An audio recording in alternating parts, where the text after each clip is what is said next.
జనన ధృవీకరణకు ఆధార్ చెల్లదు. ఈపీఎఫ్ఓ కీలక నిర్ణయం. ఉద్యోగుల భవిష్య నిధి సంస్థ ఈపీఎఫ్ఓ ఖాతాదారులు జనన ధృవీకరణ కోసం సమర్పించే పత్రాల జాబితా నుంచి ఆధార్ కార్డును తొలగించింది. ఉద్యోగ భవిష్య నిధి సంస్థ ఈపీఎఫ్ఓ ఖాతాదారుల జనన ధృవీకరణ కోసం సమర్పించే పత్రాల జాబితా నుంచి ఆధార్ కార్డును తొలగించింది.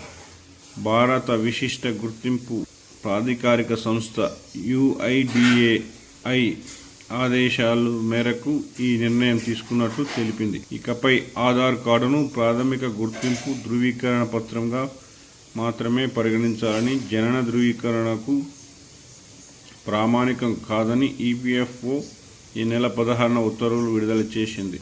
దానికి సెంట్రల్ ప్రావిడెంట్ ఫండ్ కమిషనర్ గురువారం ఆమోదం తెలిపారు. ఇటీవల పలు కేసుల్లో న్యాయస్థానాలు ఆధార్ను జనన ధృవీకరణ పత్రంగా గుర్తించలేమని తీర్పు వెల్లడించాయి.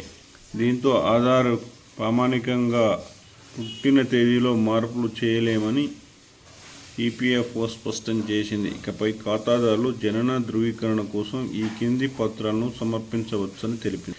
జనన ధృవీకరణ పత్రం జనన మరణాల విభాగం రిజిస్ట్రార్ జారీ చేసేది.